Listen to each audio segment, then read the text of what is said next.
Hey guys, welcome back to TechMan. Today, let me show you how to reset Messenger PIN on PC. I was on my PC the other day trying to open an old end-to-end encrypted chat on Messenger, and that's when I realized I completely forgot my Messenger PIN. Not exactly the best timing, so here's what I did to reset it.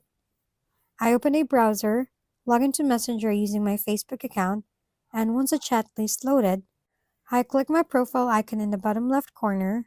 From there, I went into privacy and safety, then opened the end-to-end encrypted chat settings.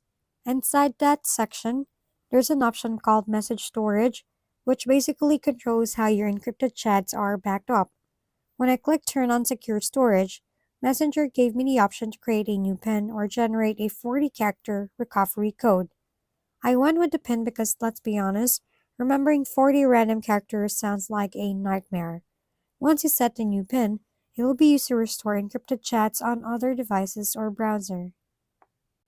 If we've been helpful, kindly give us a thumbs up and don't forget to hit the subscribe and bell button for more contents. For any questions and suggestions, comment down below.